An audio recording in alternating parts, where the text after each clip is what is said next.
వారాహి తెలుగు అకాడమీకి స్వాగతం. ఇంతకుముందు మనం సంస్కృత సందులు చెప్పుకున్నాం కదా. ఈరోజు మనము తెలుగు సందుల గురించి తెలుసుకుందాం. అందులో మొదటిది ఏంటి? అత్వసంధి. అత్వసంధి సూత్రం చూడండి. అత్తునకు సంధి బహుళముగా నగును. అత్తునకు సంధి బహుళముగా. అత్తునకు అంటే ఆ. అత్తునకు అంటే ఆ, అకారమైన రసం, ఆ అనే రస్వానికి. సంధి బహుళముగా నగును. బహుళముగా అంటే 4 రూపాల్లో జరుగుతుంది. సంధి ఎలా? 4 రూపాల్లో జరుగుతుంది. ఒకటి నిత్యం, నిషేధం, వైకల్పికం, అన్యవిధం. అంటే అత్వసంధిని అకార సంధి అని కూడా అంటారు. ఈ సంధి 4 రకాలుగా జరుగుతుంది. ఇంకో రకంగా ఏం చెప్పొచ్చు? అత్తునకు అచ్చుపరమైన సంధి బహుళముగా నగును. అత్తునకు అచ్చుపరమైన సంధి బహుళముగా జరుగును అని కూడా సూత్రం చెప్పొచ్చు. ఎలా చూడండి. ముందుగా రామయ్య, రామ ప్లస్ అయ్య, మా అంటే ఆ ప్లస్ ఆ, రామ ప్లస్ అయ్య, రామయ్య. మనకేమొస్తుంది? రామ ప్లస్ అయ్య, రామయ్య. రామయ్య అనే సంధి ఏర్పడింది. ఎట్లా? మనకు అత్తునకు ఏం పరం కావాలి? అచ్చు పరం కావాలి. అత్తునకు ఏం పరం కావాలి? అచ్చు పరం కావాలి. అచ్చు పరం అయితే మనకు ఏమొస్తుంది? ఈ 2 పరమైనప్పుడు సంధి తప్పకుండా జరుగుతుంది. ఇక్కడ మనకేముంటుంది సూత్రంలో? సంధి అంటే పూర్వపర స్వరములకు పరస్పరం ఏకాదేశం అవుట. అంటే పూర్వస్వరానికి పరస్పరము ఏకాదేశం అవుట. చూడండి, పూర్వపర స్వరములకు పరస్పరం వచ్చి ఏకాదేశం. ఆ అనేది వెళ్ళి రామయ్య, ము ప్లస్ ఆ, మా, మా అనేది వచ్చింది కదా, రామయ్య. ఇక్కడ మా వచ్చింది, ఒక ఆ వెళ్ళిపోయింది. ఈ ఆ వెళ్ళిపోయి మనకేమైంది? రామయ్య. పరస్పరము ఏకాదేశమైంది. ఇక్కడ మనకు సంధి ఏర్పడింది. ఏంటి? రామయ్య అనే పదంలో మనకు సంధి ఏర్పడింది. అంటే నిత్యము అంటే తప్పకుండా జరుగుతుంది అని అర్థం. నిత్యంగా జరుగుతుంది అంటే తప్పకుండా జరుగుతుంది అని అర్థం. నెక్స్ట్ చూడండి, అమ్మ ప్లస్ ఇచ్చెను, అమ్మ ఇచ్చెను. అమ్మ ప్లస్ ఇచ్చెను, అమ్మ ఇచ్చెను. మాకి ఆ, ఈ. కానీ ఇక్కడ ఏమొచ్చింది? మనకు పదం ఏర్పడినప్పుడు అమ్మ, మా, అమ్మ అనే పదం అలాగే ఉంది. ఇచ్చెను అన్న కాడ ఈ వచ్చింది, యా. అంటే ఇది ఎడాగం, ఇది నిషేధం. ఇక్కడ మనకు సంధి ఏర్పడలేదు కాబట్టి దీన్ని ఏమనాలి? నిషేధం. నెక్స్ట్ ఇంకోటి, పుట్టిన ఇల్లు. పుట్టిన ప్లస్ ఇల్లు, పుట్టినిల్లు. మనకు ఏర్పడిందా లేదా? పుట్టిన, నా అంటే ఆ ప్లస్ ఈ. ఇక్కడ ఏమొచ్చింది? పుట్టినిల్లు, నీ వచ్చింది. పుట్టిన ప్లస్ ఇల్లు అనే దగ్గర అకారమునకు ఏం పరమైంది? ఈ పరమైంది. ఇక్కడ ఈ వచ్చింది, పుట్టినిల్లు. అదే మళ్ళీ వైకల్పికం కావాలంటే పుట్టిన ఇల్లు. అసలు వైకల్పికం అంటే ఏంది?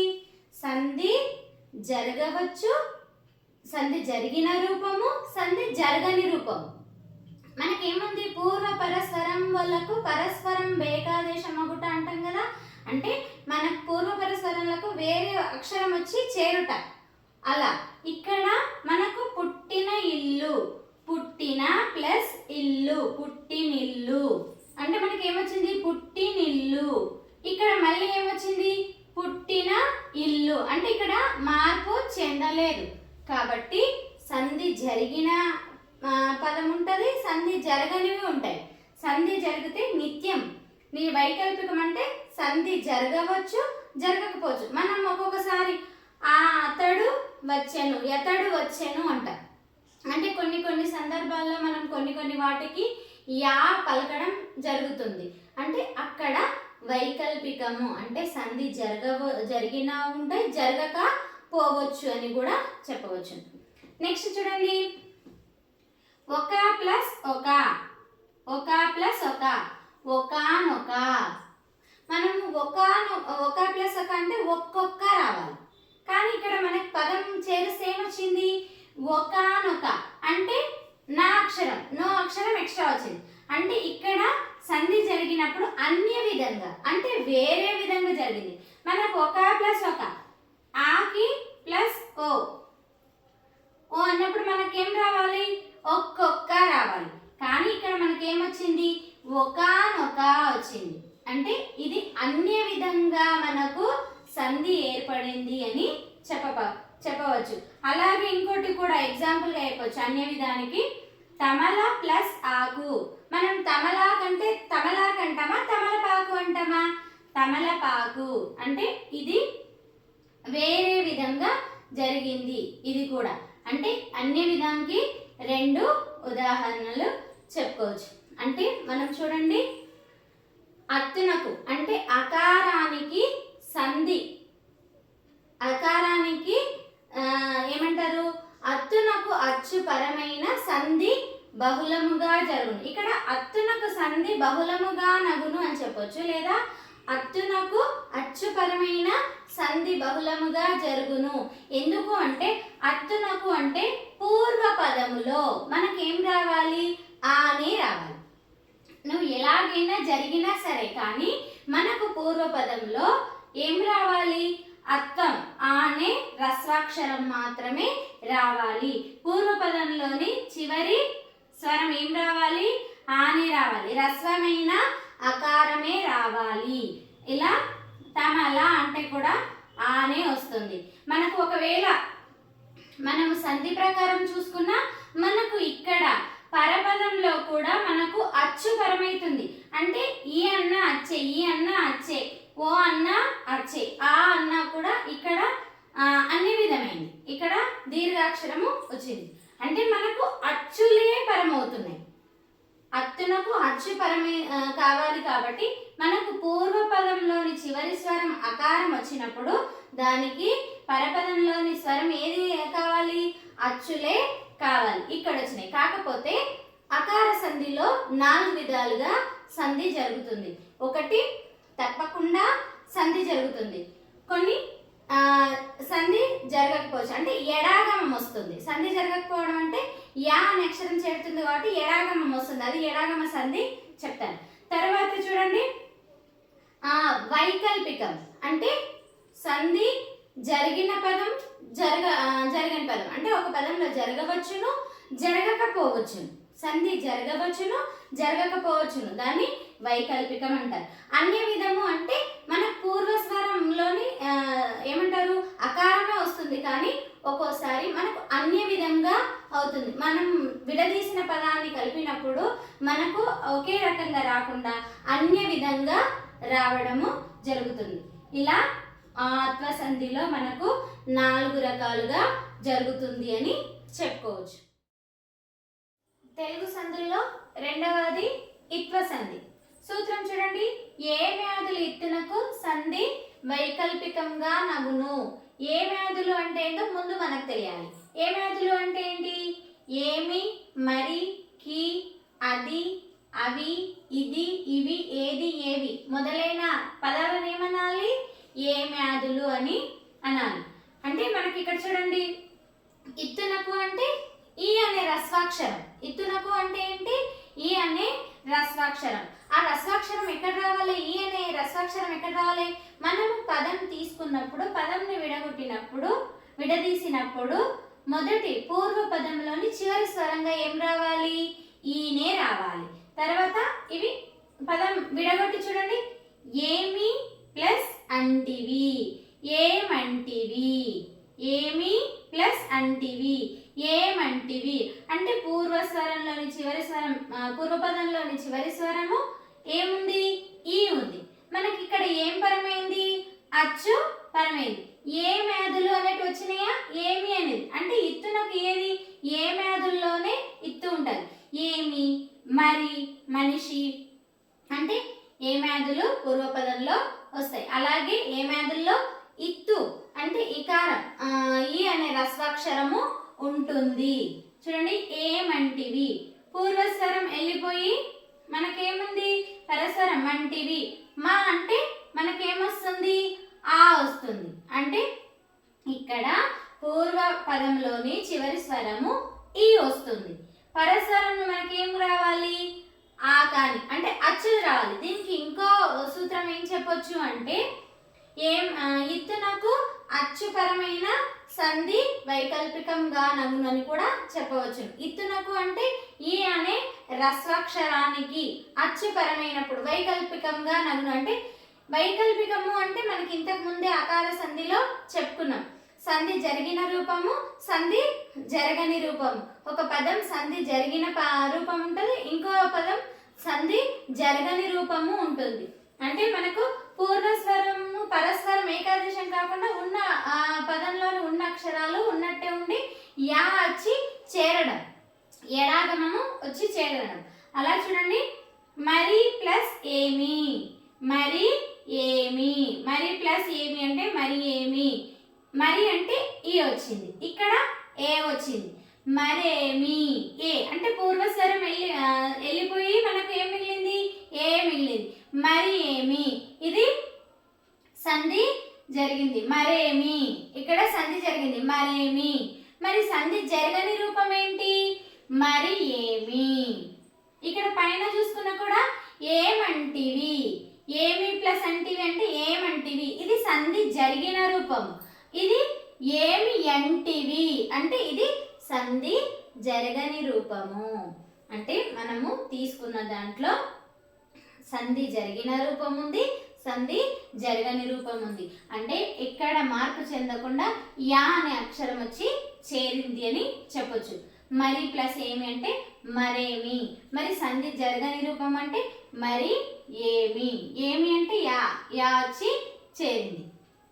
అలాగే చూడండి ఇంకొకటి, మనిషి ప్లస్ అన్నవాడు, మనిషి అన్నవాడు, మనిషి ప్లస్ అన్నవాడు, మనిషి అన్నవాడు. మనిషి షి అంటే మనకి ఏమొచ్చింది ఈ వచ్చింది ప్లస్ ఆ, రెండు కలిసి ఏమైనవి షా అంటే పూర్వస్వరం వెళ్ళిపోయి పరస్వరం ఆనే మిగిలింది. మనిషి అన్నవాడు. మనం ఏ పదం కాడ విడదీస్తున్నామో ఏ అక్షరం కాడ విడదీస్తున్నామో అది చూసుకోవాలి. ఏ మ్యాదుల ఇత్తునకు అంటే ఏ మ్యాదులతో కూడిన ఇత్తునకు సంధి వైకల్పికంగా నగును. మనకి ఏంతో కూడి ఉన్నాయి అంటే ఏ మ్యాదులతో. మన పదంకి ముందుగా ఏమున్నవి ఏ మ్యాదులు ఉన్నాయి. ఏ మ్యాదులు అంటే ఏం చెప్పినాము మరి ఏమి, మరి ఏమి, మరి ప్లస్ ఏమి మరేమి. అది అదెప్పుడు, అది ప్లస్ ఎప్పుడు అదెప్పుడు. అవేమి, అవి ప్లస్ ఏమి అవి ఏమి. ఇదెప్పుడు, ఇది ప్లస్ ఎప్పుడు ఇదెప్పుడు. ఇలా చాలా పదాలు వస్తాయి. అలా చెప్తూ పోతే చాలా పదాలు.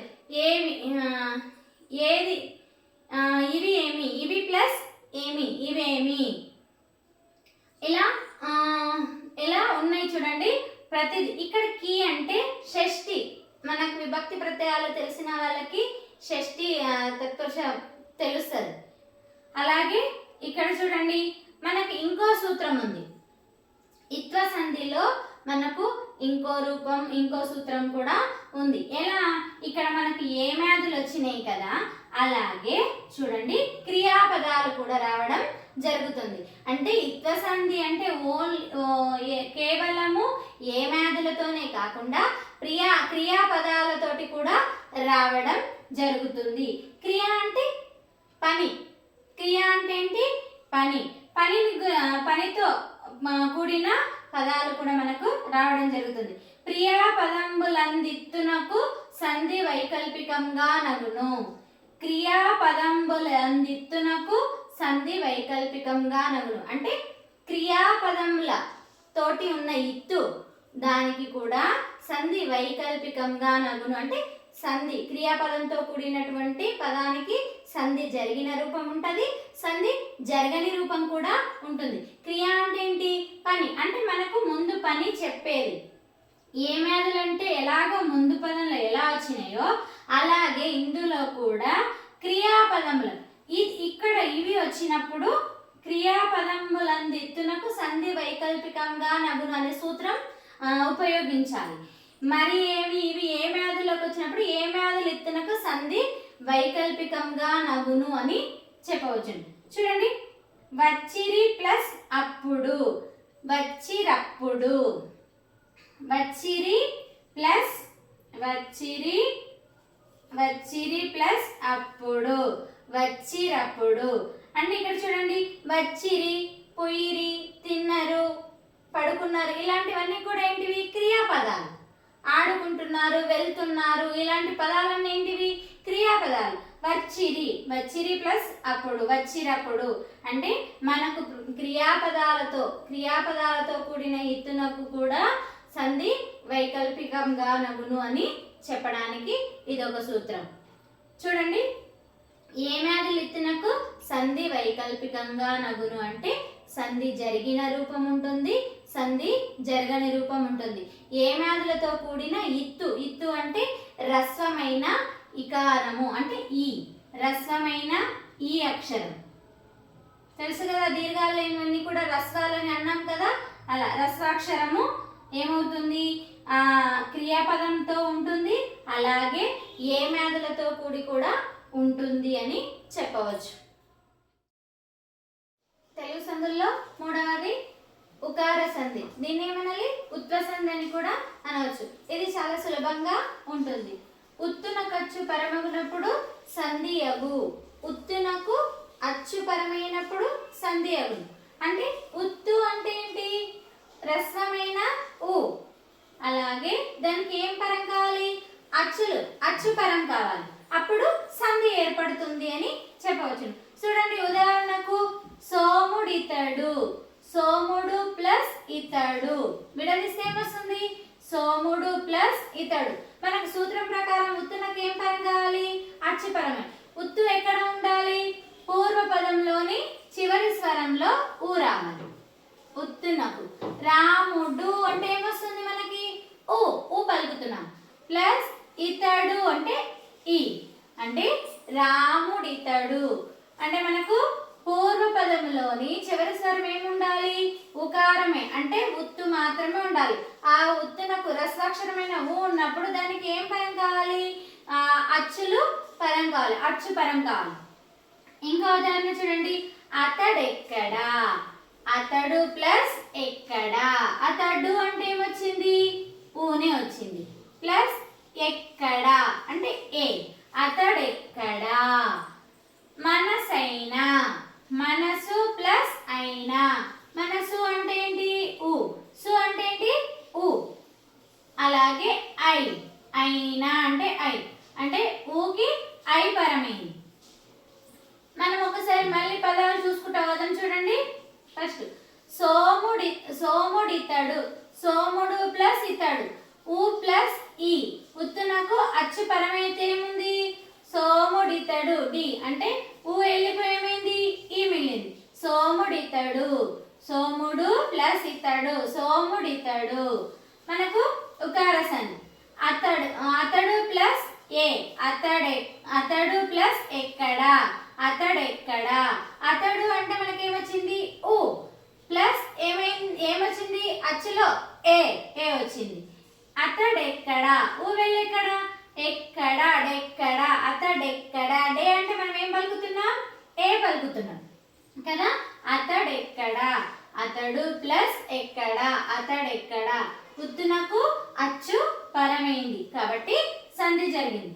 అలాగే మనసైనా, మనసు ప్లస్ అయినా, మనసు అంటే ఊ వచ్చింది, ప్లస్ అయినా అంటే ఐ వచ్చింది. పూర్వపదంలోని చివరి స్వరం ఏముంది? ఊ ఉంది. పరపదంలోని పూర్వస్వరం ఏముంది? ఐ ఉంది. అంటే అచ్చు ఉంది. అంటే ఈ రెండు పరమైన. ఊకి ఐ పరమైనప్పుడు ఊ వెళ్ళిపోయి ఐ మాత్రమే మిగిలింది. మనసైన సై అన్నప్పుడు మనం ఏం పలుకుతాము? ఐఏ పలుకుతాము కదా. అలాగే మనమున్నాము, మనము ప్లస్ ఉన్నాము. ఉత్తునకు ఉత్తే పరమైంది. చూడండి, అంటే ఉత్తునకు ఉత్తు పరమైన కూడా ఏంటి? ఇది కూడా అచ్చే. మనమున్నాము, మనము ప్లస్ ఉన్నాము, మనమున్నాము. అంటే ఊ అక్షరానికి ఉత్తునకు ఉత్తు పరమైంది కాబట్టి ఇక్కడ మనకు సంధి జరిగింది. అంటే మనకు ఉత్వ సంధిలో మనకి వైకల్పికమని కానీ బహుళము కానీ అని లేదు. సూత్రంలో మనకేముంది? ఉత్తునకు అచ్చు పరమగునప్పుడు సంధి యగును. అంటే పూర్వపదంలోని చివరి స్వరం ఊ ఉందంటే దానికి అచ్చు పరమైందంటే సంధి జరుగుతుంది, అంటే తప్పకుండా సంధి జరుగుతుంది అని చెప్పవచ్చు. చూడండి, ఇవన్నీ కూడా ఉదాహరణగా చెప్పవచ్చును. ఎడాగమ సంధి. ఎడాగమ సంధి అంటే సంధి లేని చోట అచ్చుల మధ్య యు వచ్చి చేరడాన్ని ఎడాగమం అని పిలుస్తారు. ఎలా అంటే మనం ఇంతకుముందు ఆకార సంధిలో జరిగిన మా ఇల్లు, మా అమ్మ, మా యమ్మ అంటే మా ఇల్లు బదులు మా ఇల్లు, మా అమ్మ, మా అమ్మ బదులు మా యమ్మ, అలా కొన్ని చెప్పుకున్నాం కదా. అంటే యా అక్షరం వచ్చి చేరింది అంటే సంధి జరగలేదు కానీ యా వచ్చి చేరింది. యా అంటే ఏంటి? యు వచ్చి చేరడం. ఎలా చూడండి, కొన్ని ఉదాహరణలు చూడండి. మా ప్లస్ అమ్మ మాయమ్మ, మా ప్లస్ అమ్మ మాయమ్మ.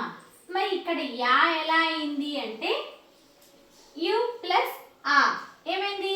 యా అయింది. మా ప్లస్ యు, యు యు అంటే యు ప్లస్ ఆ, మా ప్లస్ యు ప్లస్ అమ్మ అంటే యు ప్లస్ ఆ ఏమైంది? యా అయింది. ఇక్కడ ఏమొచ్చింది? మాయమ్మ అంటే సంధి జరగలేదు కానీ కొత్తగా ఏదొచ్చి చేరింది? యు వచ్చి చేరింది కాబట్టి ఇక్కడ ఏమైంది? మాయమ్మ. ఏమైంది? మాయమ్మ. దాన్ని విడదీసినప్పుడు ఎలా ఉన్నాం? మా ప్లస్ అమ్మ.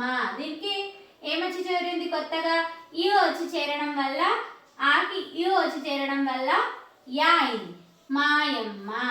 అలాగే మా ఇల్లు, మా ఇల్లు. అలాగే మా ఇల్లు. యు ప్లస్ ఏమైంది? యా అయింది. అరి ప్లస్ అతడు, అరి అతడు. అరి ప్లస్ అతడు. ఇక్కడ మనకు వచ్చి ఏం చేరినట్టు? యు చేరినట్టు. ఇక్కడ వచ్చి మనకి ఏం చేరినట్టు? యు చేరినట్టు. యు ప్లస్ ఈ అయింది. యు ప్లస్ ఆ యా అయింది. హరి ప్లస్ అతడు, అరి అతడు. అరి ప్లస్ యు ప్లస్ అతడు, అరి ఎతడు. ఎడాగమ సంధి అంటే సంధి లేని చోట అచ్చుల మధ్య, రెండు అచ్చుల మధ్య, మా అంటే కూడా ఇక్కడ అవసరం, అచ్చుల మధ్య యు వచ్చి చేరడాన్ని ఏమంటారు? ఎడాగమము అని అంటారు.